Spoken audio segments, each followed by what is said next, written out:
should be played at high volume. This should be played at high volume. This should be played at high volume.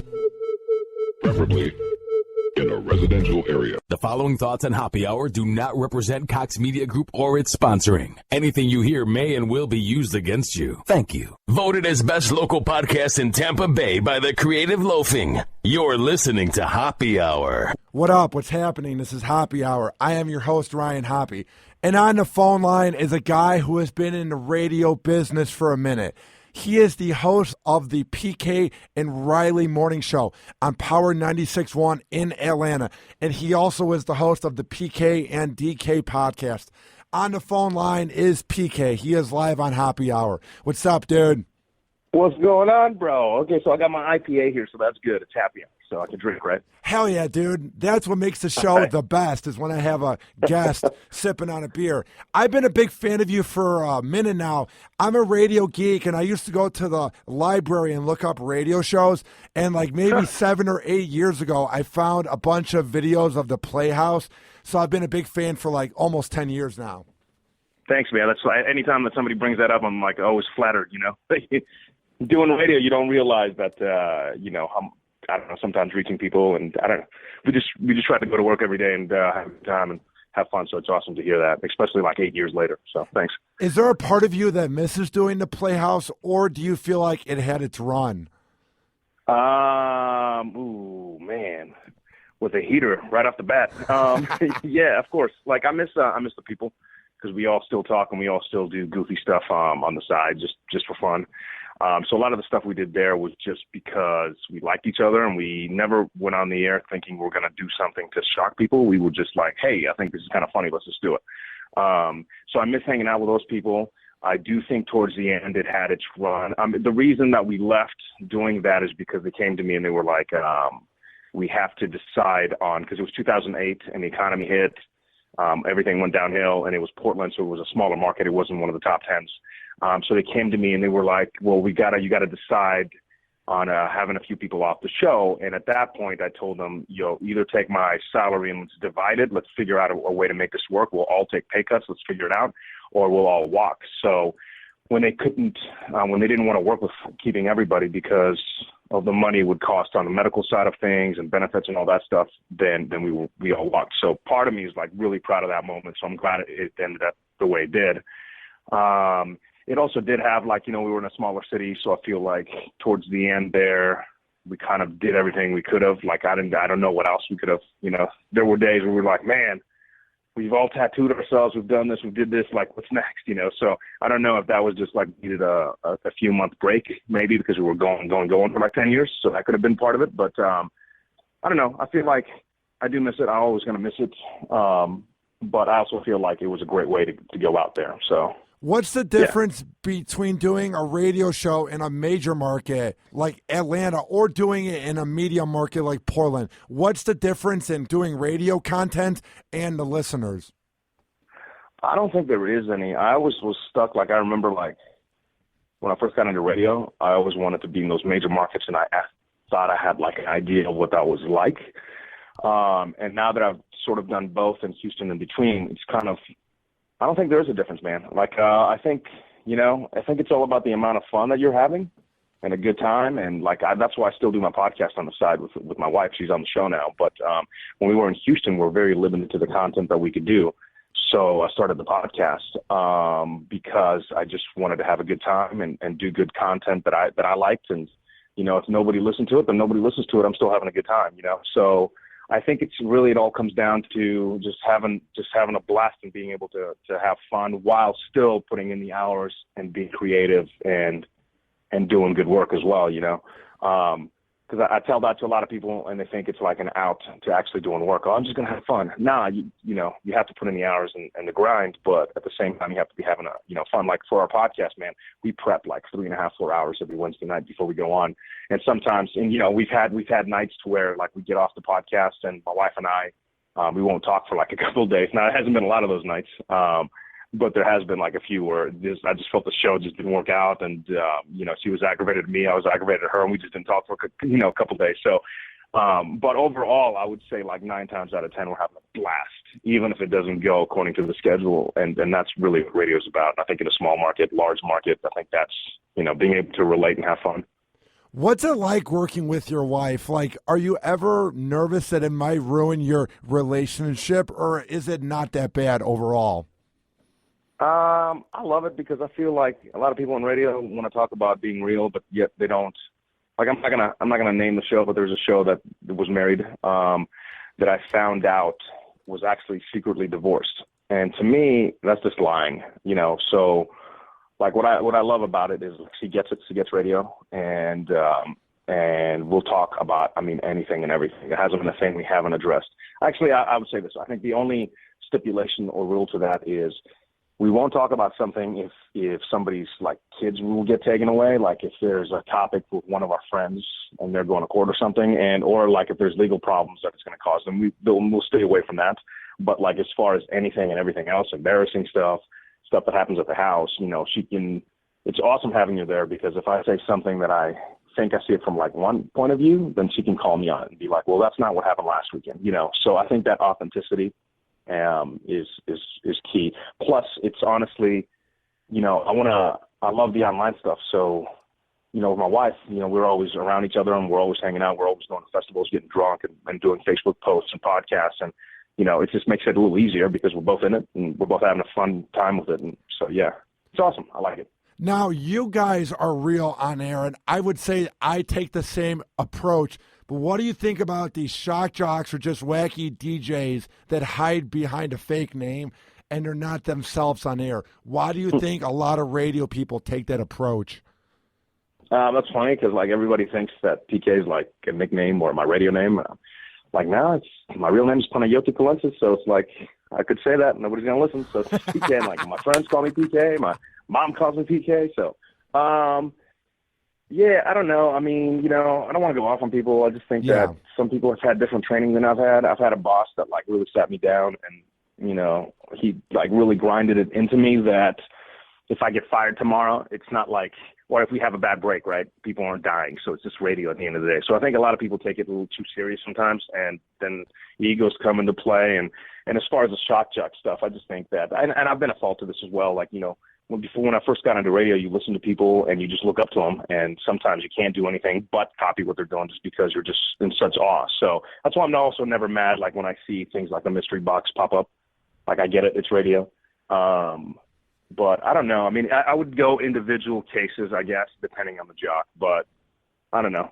And also I would say there's like different styles, so I can't dog on the other styles. I just know for me, like the shock jock thing has been done. And I also think this, like with the internet, like, we're just doing this online, right? Can I curse or like I don't want to? You can say whatever the fuck you want, bro. See, that's what I'm saying. Like online, people are like, I can curse all goddamn day, like and I do on my podcast. So I don't think the shock value has the effect that it did back when we didn't have the internet, when we didn't have podcasts. Like when Stern was doing it, you got to give him respect because he was doing it back in the day when that stuff didn't exist and people heard it and they were like, holy shit, shock stuff. Nowadays, like any podcast you listen to, people are swearing. There's been so much stuff done. You want to look at ass, you can go online easily. So I just don't think the shock stuff has the same appeal that it once did, or shock value, I guess. So just for me, though. What I find weird about radio, too, now is I don't think the whole shock jock thing could work now if it were to begin now, because it seems like everyone gets offended by things so easily that it's sort of taking the fun out of radio in a way. Yeah, that's the other thing. You're right. That's the other thing where, like, everybody has a cause. I'm like, Jesus fucking Christ. That's why I don't like even, like, serious conversations anymore. I just want to have fun. I just want to do goofy shit, have fun, and, like, I don't know, create experiences for people, Isn't it weird, too, how 5 years ago, nobody had a podcast, and there were guys like Adam and Mark Maron. And now whenever you look at any comics Twitter account, it says host of this podcast. Isn't it bizarre how every single person seemingly has a podcast in 2016? Yeah, you know what? I can go two ways on that too, because there's a guy named Brett Kreischer. I love his podcast. Yeah. A couple of the big ones I think everybody listens to, like Rogan. I don't know. For me, man, I switch off from music just because I got to hear it in the morning so much. So I kind of like the podcast game. I do think there's got to be like a way to distinguish the good ones from the bad ones, but it's also about personal taste. I think it's difficult for also a listener to get into a podcast. Like, you know, even the ones I love, it took me a couple of listens. So it's, I don't know, unless you're driving or whatever, it's interesting. You're right. It's interesting. I mean, I think everything is changing. So whether we like it or not, it's changing, you know? I think the good part about there being a lot of podcasts out there is it makes you drive more, and it makes you have to make sure that you're at the top of your game and you're always competing, because then it makes sure that you don't have the whole factor of a big fish in a small pond, you know? Right. And it's like, you know, people that like your personality or they don't, you know, I mean, you know, I don't know. Like I'm drawn to people's personalities. I'm like, man, I really want to fucking hang out with that dude. That dude's awesome. So I want to listen to this podcast, you know? So I don't know, man. It's interesting though. It's cool. I mean, it gives everybody the opportunity. I remember when I got into radio, dude, I had like a Radio Shack little transmitter thing. I Jimmy rigged and was doing a show for like nobody, that like, you know, transmitting for like a block and a half. Now, like any kid can go online, and if you have a good show, you have a good show. People are going to listen. So I think it's pretty cool. How weird is the whole transition between radio over the years? How eye-opening has it been? You know, like you brought up the Playhouse. Like I feel like, man, I hate bringing stuff like this up because it kind of sounds like I'm bragging. I'm not. I'm really not. But I feel like, you know, we were kind of like at the very start in the beginning, the minute that we could put like cameras in the studio, like that was my first thing to do. Is like I wanted cameras in there. I wanted to record stuff and put out DVDs. So I think I've seen the transition of the internet, and I love it. I mean, it's awesome. If anything, I would say a lot of people in radio have been kind of, I don't know, checking in and checking out, like when the show is over. Like if you look at a lot of these YouTube kids that are doing stuff and a lot of these people, like they should be radio people. We were doing that stuff like years ago. Just nobody really took the time in radio. Well, a couple people did, but overall, not a lot of people. Like now they're jumping on and doing a lot of video, but you could have done that like 10 years ago. So, you know, what we did at the Playhouse, as much like praise we get for it, I still think it's just because nobody else really took the time to put the cameras in the studio and put it online. So I still go back and I watch some videos and I'm like, oh, that's horrible. Like, I don't know why people talk about this, but, you know, I don't know. Maybe we got lucky and it was the right timing, but it's been interesting to see everything transition, and it's going to be interesting to see how everything plays out too, because the game is changing. And there's so many people on radio that are like, oh no, you know, they just don't see it. Like, I don't understand what they're thinking, but, you know, I think it's good for people like you who are like embracing it and are doing a podcast and you're putting in the time and you're getting people on, you know? Yeah, it seems like people that are older, I'm not ripping into them, but it seems like they just kind of go to cash in the check and hope they don't get fired tomorrow. And I feel like within the next 5 to 10 years, the quote-unquote millennials, I feel like we're going to see a resurgence where all the creativity is going to take over radio, and radio is going to have to like it or not, you know? I hope so, man. I really do. I really hope so. You know, part of that equation is also the ratings, because you gotta do stuff within, you know, what works with those, whether it's right or wrong, what works with those damn pagers, you know. So that's the other part of the equation. I think they need to fix that. Once they fix that, then I'm 100% with you. But look, I want great content. I mean, when I get home, you know, I have a couple of websites I go to. I laugh. Like, I want to be able to turn on the radio and laugh. Like, that's been taken away. Like, all these lawyers and the ratings game and everything. I just, you know, that's why I go to podcasts. How nerve-wracking is the whole rating setup? Because I do a podcast. I work in radio, but I've never had my own show where I've had to deal with ratings. How nerve-wracking is it where 1 week you might be number one and then the next week you're down to 7th? I had a boss, Mark, that would never show us the ratings, like, ever.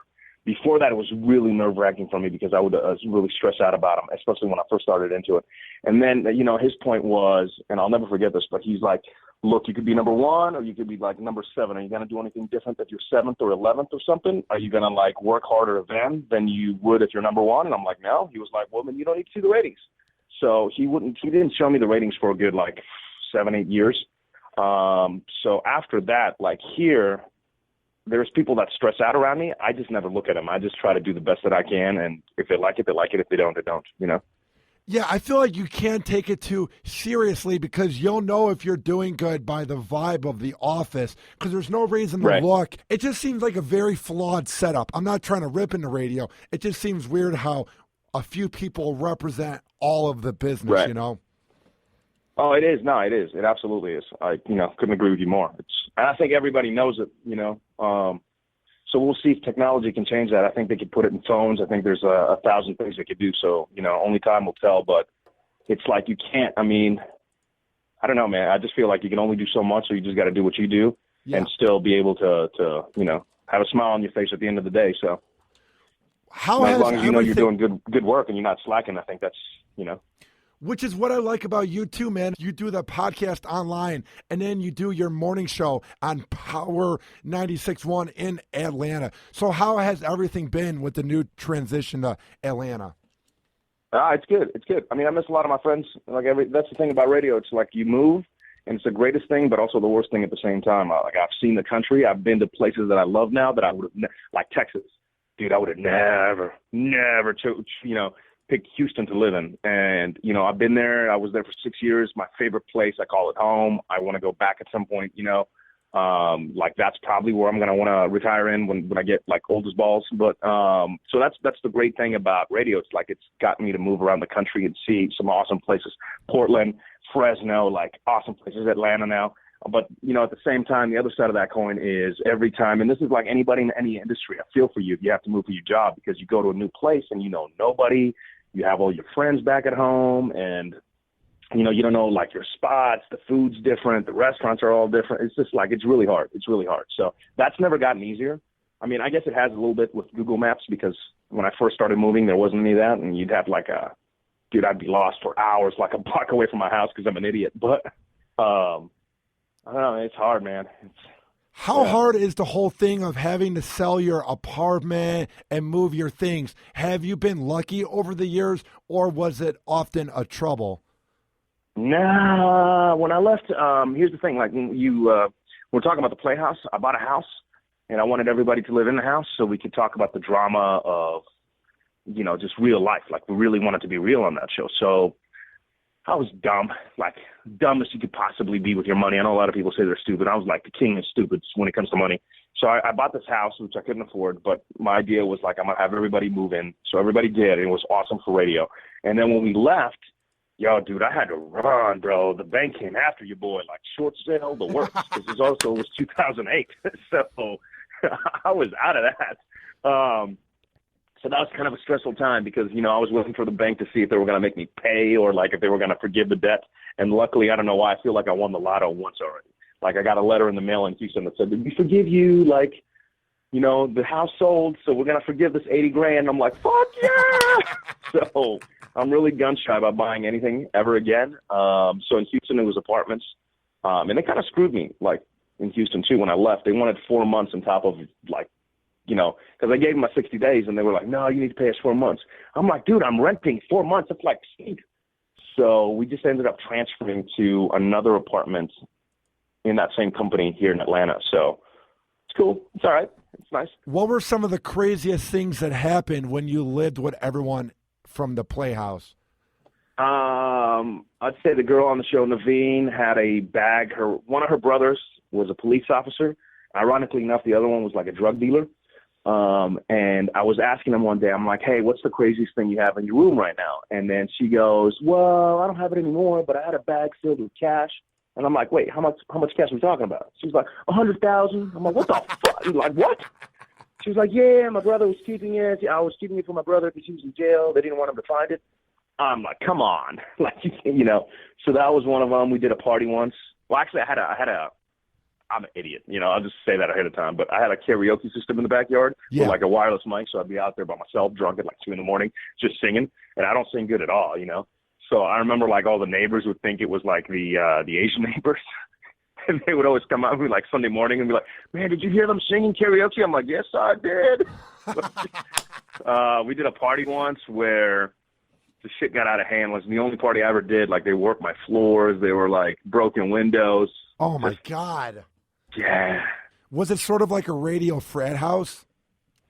Yeah, it was, but not all the time. It was when we did it, we went big, but I was very focused. I've always have been when it comes to work. So we wouldn't it wasn't every night of the week, but every once in a while we'd have a rager and man, turn up, Now, over the years, you have said things on there that have gotten you suspended.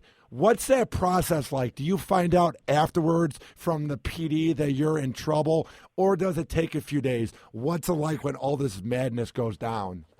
I've always had communication. I've always been like, I don't know, I've always had a good relationship with my bosses. So during those times, I knew I should have got suspended. So It wasn't like I was arguing with them. I'm like, yeah, you probably should fire me. And in fact, a couple of times I told my boss, if it makes it easier for him to fire me, then fire me or I can quit too, because like he did a lot for me. So I knew when I fucked up, I knew it. So I've always had communication. There was one time I had to leave the city to like hide out for a little while. But even then I had communication with them. So like I kind of knew, and I knew that they weren't going to get rid of me. I mean, they told me, they were just saying that, we had to take you off the air for a couple of days. But was there a point, though, when you're going on these rants on air, is there a part of you where you're like, PK, shut up, when you keep on ranting, or did you think you wouldn't get in trouble, I don't think about that at all. If anything, I black out, and like that's something I've had to try to put in check just because I feel like, and I don't really care about the being suspended or getting fired. I just think that, is this something that's is this good radio? Like there's been so many times that I go back and I listen and I'm like, this is not good radio. Like I'm mad at this, but I'm just so mad that I can't even see the topic. So I'm just like blacking out. And I don't know, I just feel like nowadays, like if you go on Facebook, you spend like 5 minutes on Facebook, you get mad at somebody's post. Like there's always something, there's always some kind of social justice thing that somebody has going on that you're just like, fuck, what, like, so it's hard for me to even go through Facebook. So that's why I've like just adopted this, I just want to have fun mentality. Like I don't even care anymore about like, cause everybody's going to have an opinion and everybody's got Twitter and Facebook and, like, man, I don't know. I just want to have fun now. So do you ever, we're back in the Playhouse. I would just black out on stuff now. I just don't even care. It just doesn't, I'm like, and I think this too, like after being in radio for 15, 17, I don't know, 20 years, I'm dating myself now. I'm going backwards in time. But like after doing it for so long, you see the same problems over and over and over again. And you realize no matter how much you scream, it's not going to change anything because there's going to be that problem with somebody else like tomorrow or next month or whatever. So it's like, what are you really accomplishing? So that's why I was just like, fuck it. I'm just going to have a good time now. Do you ever listen back to your old shows and you're like, oh my God, was that so hacky? Do you ever get chills from listening to your old work? Yeah, no, I get not hacky. I mean, my early stuff for sure. Like there wasn't a day that's like early stuff was horrible. Yeah. The Playhouse stuff, like I would say it took me a good like 7 years to like find out who I was on the radio. Before that, it was just like I don't even know what I was doing. But after I found myself, like I listened back to those tapes and I think to myself, man, I was really pissed for some reason. Like I think two things. I think like I should have shut the fuck up so other people can talk because they have comedy going on right now. And like, why am I talking? So I do hear that a lot. And I hear me just being pissed all the time, which is also why I just want to have a good time now. Yeah, I feel like at times radio people can get big egos when it's their main show. Was that ever a thing that you had? Was that ever one of your problems? No, I never had the ego. And that's why I get so mad at people that have egos, just because I'm always a very kind of like the world's ending kind of personality. So I always think that I'm going to get fired and not know what to do and be homeless. Like whenever I see a homeless guy, I'm like, I'm fucking one job away from that, So that's kept me, I think, from having an ego because, again, it's not like I went to medical school for 8 years. Yeah. It's like if I have a bad break, ain't nobody dying. It's not like heart surgery. Like if I have a bad break, what the fuck ever, I bet you they'll come back anyway, So I don't take what I do too serious. In fact, I was in the hospital last week and I was looking at nurses and I was thinking to myself, man, am I too old to like go back to like nursing school? Because I feel like what they're doing is meaningful. Sometimes I just feel like, I don't know, man. I have weird things that go through my head sometimes. But yeah, it's radio. It's not people ain't dying. So yeah. Isn't it awesome though when people that are hardworking say that their show gets you through the day? Isn't it the most flattering comment? Yeah, it is. But I've also been through it so many times that, I've seen big shows leave a market and people are pissed for about a month and then life goes on. So I've seen that side of things as well. So I just always try to keep myself grounded. Look, I'd love to, I don't know. Sometimes I wish I had an ego, I guess. Like, I don't know, maybe, I don't know. I just feel like unless you're like Stern or like one of the I don't know. Even then, no.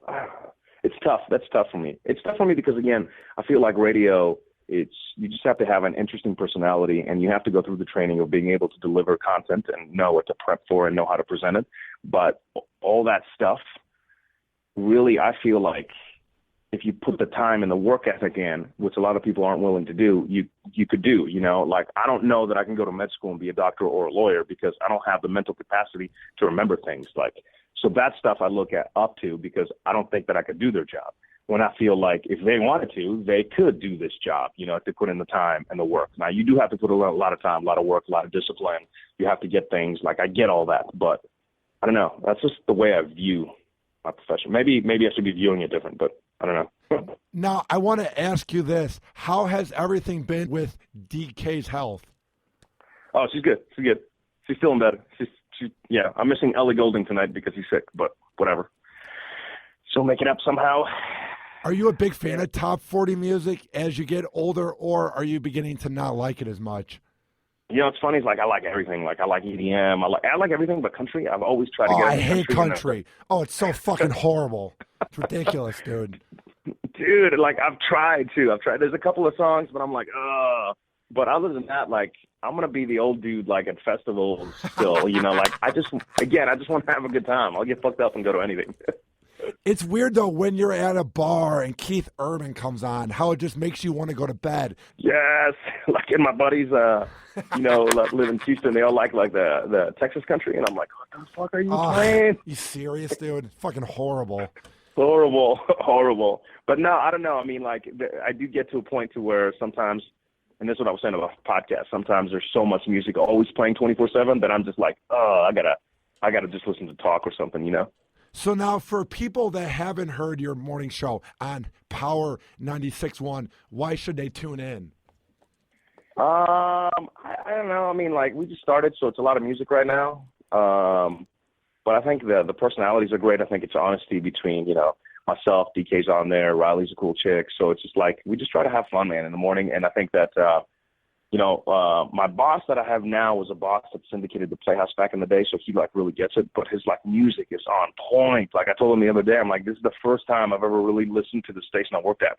Because normally you get done and you don't turn it on. The other day I'm on the interstate, I gotta, let me see what he's got on. And I don't know what it is, but he just plays the right music. So that's a reason, definitely check out the podcast though. I think the podcast is just more kind of fun, drinking. I don't know. Just fun. Would you ever want to have your show be syndicated like it was on the Playhouse where you and DK would have it on the air? Is that one of your plans? We're working on that. I actually had to put a stop to it just because we just started here in Atlanta. So I told them that I needed some time to establish and figure things out here because any new market has its own unique twerks. So I want to find out what those are. I want to win here, and then we'll go from there. But yeah, no, they already came at me already. I'm like, dude, slow down. I only got so many hours in the day. So where can people find your work online and on the radio? Let's see. Online is thedailyf.com. And that's just a blog. And in the blog, we have our show. And that's what I love about that is just because nobody controls it. And I have to give all the credit in the world for iHeart for letting me keep doing it, because we can say anything pretty much. And the social justice warriors can do whatever. I don't care, it's my shit. So fuck off, So we have a good time doing that. So that's where they can find all of our online stuff. And there's Dude Smeeze that blogs, and he's hysterical. So definitely check that out. As far as the radio stuff, just iHeartRadio, I guess, and Power 96.1. Just plug that in. You can hear us in the morning. So. Well, cool, dude, man. It's cool. It's, how long have you been doing your podcast? I've been doing it for about a year now. When I moved to Tampa Bay, I worked for Rover's Morning Glory in Cleveland for about 3 months, got fired, but the former producer... Hold on. I'm sure you've already shared the story a bunch of times, but how'd you get fired within 3 months? They wanted to get rid of me anyway, but on St. Patty's Day, they had a bar crawl, and I was 21 at that point, and I didn't know what I was doing. And I basically got really, really drunk and did a few lame things. But they wanted to get rid of me anyway because the show's known for being outrageous and shocking. So it was just a way to get rid of me because I was their new phone screener, and I replaced the one that was there for like 13 years. So I think they were trying to find a way to get rid of me. So if it wasn't for Cleveland, no, I wouldn't be in great Tampa Bay. So I have no complaints at all, you know? How do you like Tampa? Oh, dude, it's fucking amazing. Within 3 months of me being here, when I moved here in May 2015, they already nominated me as Best Local Podcast in August. The fans of 102.5 The Bone did, and I won it 4 months in September. So this market's unreal. Awesome. This market is so loyal to radio, they get it. They are like diehard and passionate. And I was thinking about it. I think I want to make it here. Like, I know in radio you might have to move, but my dream is to make it in the city, dude. I fucking love Tampa.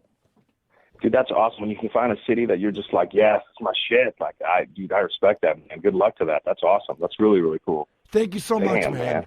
Dude, keep up the good work. I love your podcast. I listen to it while I'm at the gym. You and your wife just do a really good job of talking to each other. It's just not hacky at all. It's really laid-back radio, you know? If anything, we're like, oh, man. Like, was this even good enough to be like a podcast? So, but no, that means a lot, man. I appreciate that. And good luck to Tampa. I want to check out Tampa. I've always wanted to check out Tampa. So I've never had, like, you know, the opportunity to. One of my jobs before Atlanta that was I was considering was like in Orlando. And I'm like, that might be kind of fun. Weather's nice. Fucking Florida, you know. Dude, but that didn't work out. Whenever you're in Tampa, hit me up. We should definitely get a beer and talk about radio. Hell yeah, dude. Absolutely. That'd be awesome. And congrats on the podcast success. It's incredible, especially after, what'd you say, 4 months? Yeah, that was 4 months at that point. Yeah, it was unreal, dude. That's awesome, dude. Keep up the good work. And, yeah, definitely. I'll send out some tweets and check some stuff out for sure. All right, sounds good. Thanks, bro. All right, my man. Have a good one. All right, you too. All right, bye. Hoppe Hour. Hoppe Hour.